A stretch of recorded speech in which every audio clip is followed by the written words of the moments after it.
Hey Scorpio, it's Rachel from Royal Soul Tarot, and I'm here to do a little reading for you for July 2018. This is good for Scorpio as your sun, your moon, your rising. As always, you know the score. I've been away for a while, and I was doing really long readings before, and they wore me out, and I got sick, not because of that, but I came down to my mom's down here where the trees are so beautiful. I'm in under the walnut tree that I grew up under. We have a hammock right over there, and bugs are crawling, so if I keep itching and scratching, you know the reason. I'm so inspired to do these readings during this retrograde time when a lot of planets are in retrograde. It's calling on us to review, recheck, reassess, slow down, and gather. And your cards suggest that as well. In fact, all the readings have been somewhat brutal, powerful, lots of ends of cycles and new cycles beginning. And I feel like, okay, here, this is your, I pulled two cards, the situation and the cross card, okay? And Scorpio, look, under that crescent moon, the two. The two is receptive. The two is building towards something. The two is accumulating. And here we are in your thought patterns, in your communication. I think communication is really important here for you. And we're in the deep, right? We're in the deep, deep waters. Look at this. This is perfect for you, Scorpio. The deep waters where things seem almost at a standstill. Okay, not the choppy waters on the top. And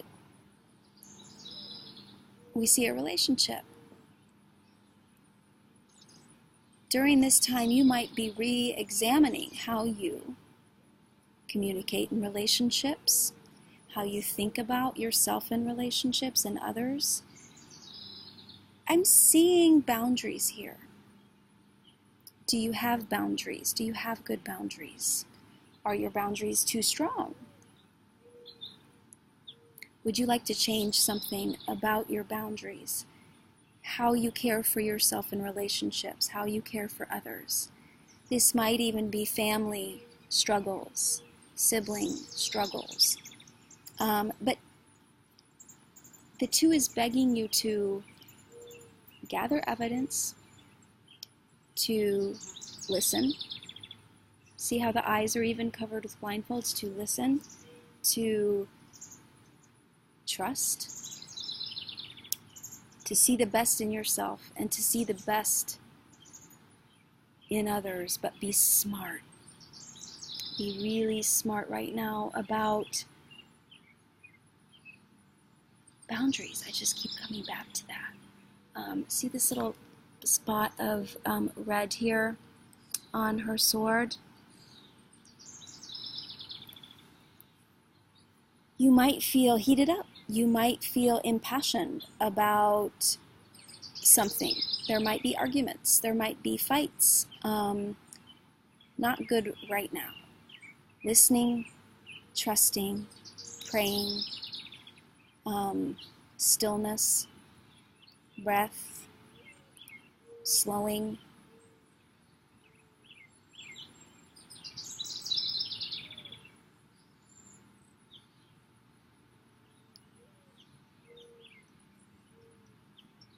Looking at your foundation, I can't get past the fact that this figure is pointing at the earth. Your patterns. Why we are the way we are. Patterns from the past. Patterns you were placed in as a child that you had no choice in. Although your soul might have had a choice in that so that you could learn in this lifetime what you need to continue your evolution. That's what I believe. But you don't have to believe that. You could just think about, well, how was my childhood and how has that affected my relationships now, my ability to set boundaries now, or be open with people now. Look at this. The beautiful tragedy, 5 of Cups. This came up as the obstacle card, the cross card. Look at all the movement here. Look at all the wind swirling. It's almost like she's underwater now, a little bit closer to the top. And the water swirling. Again, you can see that crescent moon above the head. There's a lot of unconscious stuff, subconscious stuff, deep stuff, deep patterns.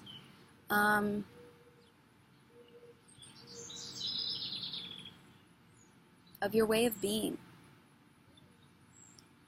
Fives are about perspectives. How do you look at loss? How do you look at, what if you have to set a really clear boundary and you lose people because of it, or you lose a love because of it? How do you show up to those situations? Do you avoid them? Do you confront them? Do you take action?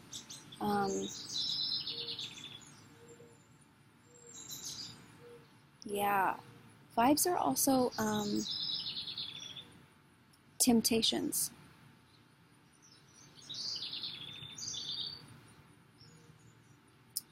How do you cope with loss and sadness?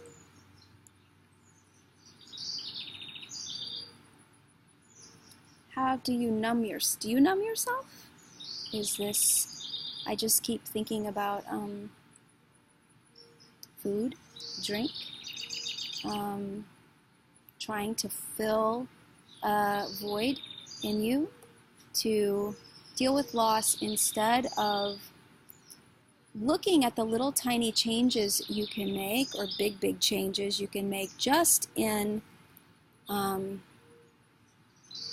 the trust and faith that you have what it takes to change your relationships, the way they're going, your patterns, the cycles that you're in, that you have that power and you trust it. You trust yourself. You get the feeling that this person doesn't trust herself. That cups are in disarray, emotions seem up and spilling all over the place. There's not that deep water Scorpio steadiness here. So whatever you can do to show up for yourself in the best way, to ask yourself those questions about boundaries and about patterns and cycles and how you want to move forward in your life. Right now is the time to do that with all these planets in retrograde. How reviewing, assessing, gathering that evidence to make that change. Look at your family, look at your heart. Look at how your heart might be still hurting from things that are long past.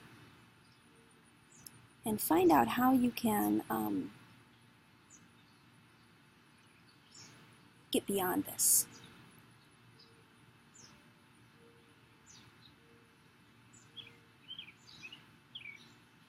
You know, things from your unconscious, things from your past, even things from past lives, if you believe in that, if this is karmic stuff. Exploring that stuff consciously is like a horse with reins, you know. It can be stopped, it can be turned, it can be directed. That anger, that sadness is fuel for a creative, passionate life. If the unconscious and the subconscious, those patterns get to just, then they don't have reins.